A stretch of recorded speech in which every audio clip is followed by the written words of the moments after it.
ये अब हमारे सिंगर साहब लकी अली को जरा ऑब्जेक्शनेबल लगा। उन्हें लगा कि ये जो मिलने की आस है, ये इंग्लिश का एस साउंड कर रहा है। देखो किसके नाम से क्या मंसूब यहां पे होता है, अक्ल का सौदा इल्म का धोखा खूब यहां पे होता है। जानिसार अख्तर पे जावेद अख्तर ही किताब क्यों निकालें? फिर लता मंगेशकर जी के बारे में क्या लता मंगेशकर के परिवार के लोग ही बातें करेंगे? उन्हें ही किताब निकालनी चाहिए। दोस्तों, विजय केला से बातचीत का दूसरा भाग है। कुछ और बातें करते हैं। विजय जी, आपने जानिसार अख्तर के गीतों का संचयन किया है। कायदे से यह काम जावेद अख्तर को करना चाहिए था, लेकिन ऐसा क्या हुआ कि यह काम आपको करना पड़ गया? अपनी उस यात्रा के बारे में बताइए। जावेद साहब ने किस तरह की मदद की और खुद ये काम न करके उन्होंने आपको क्यों सौंपा? प्रकाशन के दौरान और उसके लोकार्पण तक की गतिविधियों के बारे में बताइए जरा। आपने जो प्रश्न पूछा है कि जानिसार अख्तर की किताब तो जावेद अख्तर साहब को निकालनी चाहिए थी, ऐसा जरूरी नहीं है। उनके बड़े बड़े प्रशंसक हैं। मैं खुद एक प्रशंसक हूं जानिसार अख्तर का, सो मैंने वो किताब लिखी। एक बात और है, आप बताएं मुझे कि लता मंगेशकर जी पे किताब क्या लता मंगेशकर के परिवार को ही लिखनी चाहिए? आशा भोसले जी पे किताब क्या आशा भोसले के बच्चों ही को लिखनी चाहिए? अगर लिखे तो बुरा नहीं है, मगर ये कोई हार्ड एंड फास्ट रूल नहीं होना चाहिए। आनंद बख्शी साहब पे उनके बेटे ने भी किताब निकाली है, मैंने भी निकाली है। मेरी किताब आने के 20 बरस बाद राकेश आनंद बख्शी ने बड़ी अच्छी किताब निकाली है, मगर सिर्फ राकेश आनंद बख्शी ही निकाल सकते हैं? नहीं, मैं नहीं समझता हूं कि ऐसा होना चाहिए। अच्छा ये बताएं, साहिर लुधियानवी के परिवार का तो कोई इंसान नहीं है, तो क्या साहिर लुधियानवी पे अब किताब नहीं आएगी? नहीं, उनके फैंस लिखेंगे। क्या दिलीप कुमार पे अब सायरा बानो ही सिर्फ किताब निकाल सकती हैं? नहीं नहीं, बिल्कुल नहीं। अच्छा इसे यूं समझिए कि अगर आप फैन हैं किसी शख्सियत के, तो आप उसके परिवार का ही एक सदस्य हो गए। मेरे ख्याल से अब मैंने बात समझा दिया आपको। तो मैं जानिसार अख्तर के परिवार का ही सदस्य हूं। देखिए, जानिसार अख्तर की जो किताब है निगाहों के साए, इसका प्रस्ताव मेरे पास राजकमल प्रकाशन की तरफ से आया था और मैंने इसे स्वीकार किया। और फिर तमाम तरह के गीतों को ढूंढा मैंने। उस वक्त नेट का जमाना नहीं था, और मैं जानिसार अख्तर साहब के साथ उस किताब के लिखने के प्रोसेस में जो तकरीबन 6-8 महीने लगा रहा, वो मेरी जिंदगी का एक हसीन दौर है। बार बार एक बात सुनने को आती है कि ए आर रहमान का बहुत दबदबा है हिंदी सिनेमा में, और वो भी तब जबकि वो मुंबई में नहीं रहते, चेन्नई से अपने काम करते हैं, रात में काम करते हैं। आमतौर पे गायकों से सीधे सीधे मिलते नहीं हैं, उनके असिस्टेंट्स काम करवाते हैं। तो ऐसा क्या है रहमान में कि इंडस्ट्री वहां उनसे काम करवाने जाती है और मुंबई के तमाम संगीतकार अभी वो मुकाम हासिल नहीं कर पाए हैं? देखिए, रहमान साहब के साथ तो कोई काम करने का मौका नहीं मिला है, मगर मुलाकातें होती रहती है और हम गीत संगीत पे बातें करते रहते हैं। अभी जो आखिरी मुलाकात हुई थी पिछले महीने, वो आमिर खान की बिटिया की शादी की रिसेप्शन में था। हम वहां पे भी बातें करते रहे। एक दफा उन्होंने मुझे चेन्नई भी बुलाया था अपने स्टूडियो में। खैर वो बात नहीं बनी। रहमान साहब की सबसे बड़ी खासियत जो है, वो जो साउंड वो प्रोड्यूस करते हैं वो बड़ा अनोखा होता है, और जो लेटेस्ट साउंड इक्विपमेंट्स हैं उन पे बहुत फबते हैं। अब तो खैर लोगों ने वो ट्रिक जान लिया है, लेकिन उस वक्त बहुत नया नया था जब वो आए थे। मुझे याद आता है कि 1994 में मेरी पहली मुलाकात हुई थी उनसे। वो मजरू साहब का एक गीत रिकॉर्ड कर रहे थे और सुनता है मेरा खुदा, यही गीत था, रात के 2 बजे 3 बजे। अच्छा देखिए, बंबई में उन दिनों कितने बड़े बड़े रिकॉर्डिंग स्टूडियोज थे, अब तो छोटे हो गए हैं। तो उन्होंने रिकॉर्डिंग स्टूडियो भी कौन सा चुना? उन्होंने जेवियर्स का रिकॉर्डिंग स्टूडियो चुना, मगर उनको मालूम था कि यहां से वो क्या निकाल सकते हैं। ये वही रिकॉर्डिंग स्टूडियो जेवियर्स का था जहां पे अमीन सायानी साहब ने पहले पहल अपनी रिकॉर्डिंग बिना का गीत माला के लिए की थी। यही कहना चाहूंगा कि रहमान साहब ने जिस तरह से विश्व फलक पे हिंदुस्तान का नाम रोशन किया है अपने संगीत के जरिए, उसको कायम रखें। हाँ, इन दिनों थोड़ा काम कम हो गया है उनका, मगर उससे क्या होता है? उनके पुराने गीत ही इतने हैं कि हम हमेशा उनके फैन रहेंगे। ऐसा लग रहा था कि यूट्यूब और ओटीटी के प्लेटफॉर्म सिनेमा को खत्म कर देंगे। अभी तक तो ऐसा नहीं हुआ है, लेकिन क्या आपको लगता है कि भविष्य में ऐसी कोई संभावना है? क्योंकि हर व्यक्ति के हाथ में स्मार्टफोन है, हर व्यक्ति यूट्यूब पे सक्रिय है, सारे युवा दिन भर मोबाइल में ही बिजी हैं। तो आने वाले कुछ वर्षों में क्या इसकी संभावना है कि हिंदी सिनेमा का यह स्वरूप नहीं रह पाएगा? देखिए, मुझे लगता है कि नई तकनीक के आने से पुरानी तकनीक और मजबूत ही होती है। ये जो यूट्यूब है, ये जो और चैनल्स हैं म्यूजिक के, क्या उनके आने से हमारे पुराने रेयर सॉन्ग्स बहुत अच्छे तरीके से संरक्षित नहीं हो गए क्या? उनमें एक नई जान नहीं आ गई क्या? ये एक दूसरे पे हावी होते हैं थोड़े वक्त के लिए, मगर सबका वजूद रहता है। मनोज कुमार, राजेंद्र कुमार के आने के बाद में शाहरुख खान के आने के बाद क्या दिलीप कुमार का वजूद मिट गया? नहीं, वो मिट ही नहीं सकता। क्या सिनेमा के आने से नाटक की परंपरा समाप्त हो गई? बिल्कुल नहीं। क्या नए नए डांस फॉर्मेट और बातचीत करने के तरीके के आने से, पॉडकास्ट होने से क्या नौटंकी की शैली खत्म हो गई? बिल्कुल नहीं। ये अलग है कि आप नहीं देख रहे हैं, हम नहीं देख रहे हैं, मगर देखने वाले कृषि दर्शन आज भी देख रहे हैं बड़े चाव से, बड़े शौक से। रेडियो कहां खत्म हुआ टेलीविजन के आने के बाद? तो मैं इस बात को नहीं मानता। आज सभी की जेब में कैमरा है, फोन है, मगर जब आप फिल्म एक अच्छी बनाते हैं तो वो सारी चीजें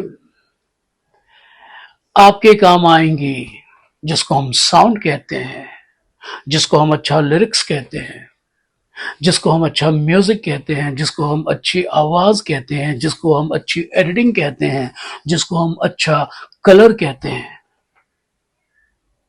जिसको हम अच्छा प्रमोशन कहते हैं। तो ये तो आपकी जेब का मोबाइल इतनी आसानी से नहीं कर पाएगा, इसमें वापस आपको लगना पड़ेगा। मगर इससे पुरानी चीजें मिट जाएं, मैं नहीं मानता जी। सिनेमा में बहुत घटिया काम करने वालों को भी हमारा समाज बहुत इज्जत देता है। कला की दूसरी विधाओं के साथ ऐसी बात नहीं है। इसके पीछे की वजह आप बताना चाहेंगे? हमारी फिल्में, हमारी बातचीत, हमारा साहित्य, हमारी रास लीलाएं जो हैं वो हैं निम्न स्तर की भी तो उच्च स्तर की भी हैं। आपकी नजर उच्च स्तर पे क्यों नहीं जाती? जिंदगी जीने के दो तरीके हैं। एक तो आप बुराइयों में से अच्छाइयों को निकाल लें और फिर देखिए कि वो मात्रा जो आपने अच्छाई की निकाली है वो भी बहुत काफी है जीने के लिए। हाल में कितनी अच्छी अच्छी फिल्में आई हैं, उन पे भी तो हमारी नजर जानी चाहिए। कितनी आधुनिक फिल्म आई है, तेरी बातों में ऐसा उलझा जिया। कितनी अच्छी फिल्म आमिर खान के प्रोडक्शन से आई है, लापता लेडीज। अरे अभी आमिर खान ही की जो फिल्म आई थी दंगल, वो कैसी अच्छी फिल्म थी। एनिमल मुझे तो अच्छी लगी। तो जो अच्छी अच्छी बातें हैं, अच्छा साहित्य है, अच्छा सिनेमा है, अच्छा संगीत है, अच्छी गायकी है, अच्छी एडिटिंग है, हम उसकी तरफ क्यों ना देखें। कहां पे गलत काम नहीं होता और कहां पे गलत काम करने वाले मशहूर नहीं हो जाते। एक शेर सुनिए आप मेरा के किसके हिस्से क्या लगता है, किसके हिस्से क्या लगता है, सोचो तो हैरत होती है। ऐसा भी होता है। देखो किसके नाम से क्या मंसूब यहां पे होता है। अक्ल का सौदा, इल्म का धोखा खूब यहां पे होता है। अरे किसके संग दो बात करोगे, किसका दामन थामोगे, कातिल अक्सर अपना ही महबूब यहां पे होता है। आशा भोसले के साथ आपने एक एल्बम किया था, आशा एंड फ्रेंड्स, उसके बारे में कुछ बताइए। और आशा जी बहुत लंबे समय तक उन्होंने गायन जारी रखा है, ऐसा उदाहरण बहुत कम है। तो उनकी इस एनर्जी का राज क्या है, और अगर उनसे जुड़ा कोई संस्मरण आप सुनाना चाहें तो मुझे अच्छा लगेगा। मैं कैसे भूल सकता हूं कि आशा जी ने मेरी शादी पे मुझे आशीर्वाद दिया था। मेरी वाइफ को एक बड़ी प्यारी सी मराठी साड़ी दी थी। बहुत गहरे रिश्ते हैं आशा भोसले जी से, आज भी मैं उन्हीं के गीत सुनता रहता हूं। जब मैं एक पत्रकार था प्रिंट मीडिया के लिए, तो न जाने कितने इंटरव्यूज किए उनके, फिर रेडियो में गया तो कम से कम 4 या 5 लंबे लंबे इंटरव्यूज किए, जिसमें हर बातचीत के बाद एक गीत भी बजता था। एक अजीबोगरीब रिश्ता आशा जी के साथ है। जब मैं कई दफा इंटरव्यूज के लिए उनको कॉल करता था तो वो अक्सर फुर्सत में मुझे बुलाती थी। मुझे याद है कि लेट नाइट्स, कोई 11 बजे नहीं, 1 बजे 2 बजे हमने इंटरव्यूज किए हैं और उन्होंने कहा है कि आप फोन कर रहे थे, अब पूछिए क्या क्या पूछना है। और फिर ऐसा वक्त भी आया जब हमने उनके साथ काम किया। आशा एंड फ्रेंड्स में आशा जी और संजय दत्त ने जो गीत गाया है, या आशा जी ने और उर्मिला मातोंडकर ने जो गीत गाया है, वो मैंने लिखा था। शमीर टंडन साहब म्यूजिक डायरेक्टर थे, उनका बहुत शुक्रिया कि अच्छी धुनें बनाई। अब एक और गीत आने वाला है, एक फिल्म है an idiot and a beautiful liar, जिसमें उन्होंने मुजरा गाया है, तो हम इंतजार में हैं। लकी अली ने गाया था आपका गाना जो बहुत चर्चित था, आज भी बजता है, एक पल का जीना। तो उन दिनों सुनने में आया था कि उसकी रिकॉर्डिंग के समय राजेश रोशन और उनमें किसी बात को लेकर मतभेद हो गया था। तो वो क्या किस्सा था? और इसके बाद ये भी बताइए आप कि लकी अली इतने दिनों से गायब हैं, क्या इंडस्ट्री उन्होंने छोड़ दी है? देखिए, वो जो कंट्रोवर्शियल किस्सा है, एक पल का जीना फिर तो है जाना, तोहफा क्या लेके जाएं दिल ये बताना, खाली हाथ आए थे हम, खाली हाथ जाएंगे, बस प्यार के 2 मीठे बोल चिलमिलाएंगे तो हंस, क्योंकि दुनिया को है हंसाना, ऐ मेरे दिल तू गाए जा। इसके अंतरे में जो पंक्तियां हैं, एक चेहरा खास है जो दिल के पास है, होठों पे प्यास है, मिलने की आस है।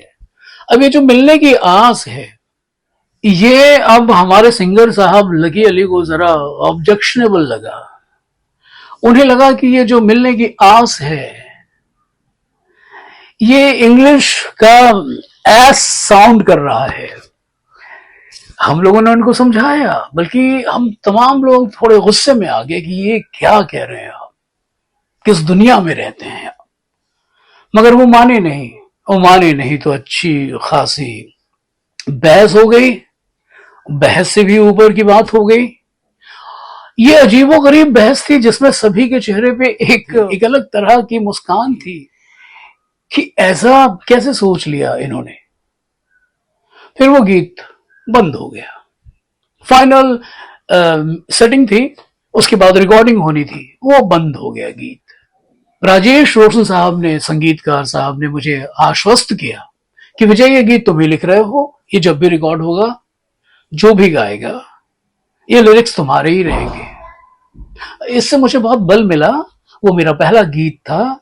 और उसके बाद महमूद साहब जो लकी अली के वालिद हैं, वो बीच में आए तकरीबन 3 महीने बाद, क्योंकि वो हॉस्पिटलाइज्ड थे।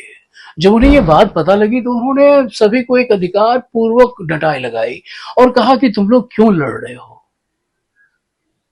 भाई। बड़ी मुश्किल से एक फिल्म बनती है, एक खास काम आता है आपकी जिंदगी में और आप है कि लड़ रहे हैं। तो महमूद साहब के आने के बाद वो मामला शांत हुआ।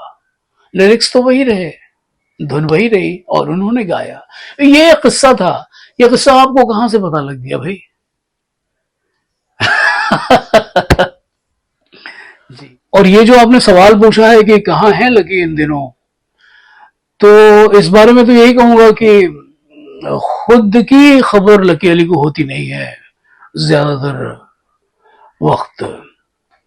मेरी अक्सर मुलाकातें हो जाती हैं उनसे। जब वो इंडिया आते हैं तो एयरपोर्ट ही के पास कोई ना कोई होटल्स में उनसे मुलाकात होती है और उनके नए नए रंग से वाकिफ होता रहता हूँ। एक बात मैं दावे के साथ कह सकता हूँ कि इन दिनों रमजान का महीना चल रहा है, तो वो जहां भी होंगे अल्लाह ताला के करीबी होंगे। और फिनिक्स मॉल्स के साथ उनका एक टाई अप जैसा है, क्योंकि बम्बई के जो फिनिक्स मॉल्स हैं उनमें और जो हिंदुस्तान में और जहां जहां हैं वहां पे वो अपना शो करते हैं, जिसको एकल प्रस्तुति कहते हैं, वन मैन शो वो करते हैं और काफी पॉपुलर हैं। उस उन शोज में मजा तो जब आता है कि जब आखिरी गीत जो है वो वही होता है जो हम लोगों के साथ का था। एक पल का जीना फिर तो है जाना, जीवन खुशियों का एक झोंका सा है और ये झोंका एक धोखा सा है। ये कैसी है खुशी, जल जल के जो बुझी, बुझ बुझ के जो जली, मिलके भी ना मिली। दोस्तों पर किसी हाल में ना घबराना, ऐ मेरे दिल तो गाए जा। विजय जी, आपने बहुत सारी बातें बताई, बड़ा अच्छा लगा। तो दोस्तों, मिलते हैं अगले वीडियो में। आज के लिए इतना ही। धन्यवाद। बहुत बहुत शुक्रिया राज जी, बहुत शुक्रिया।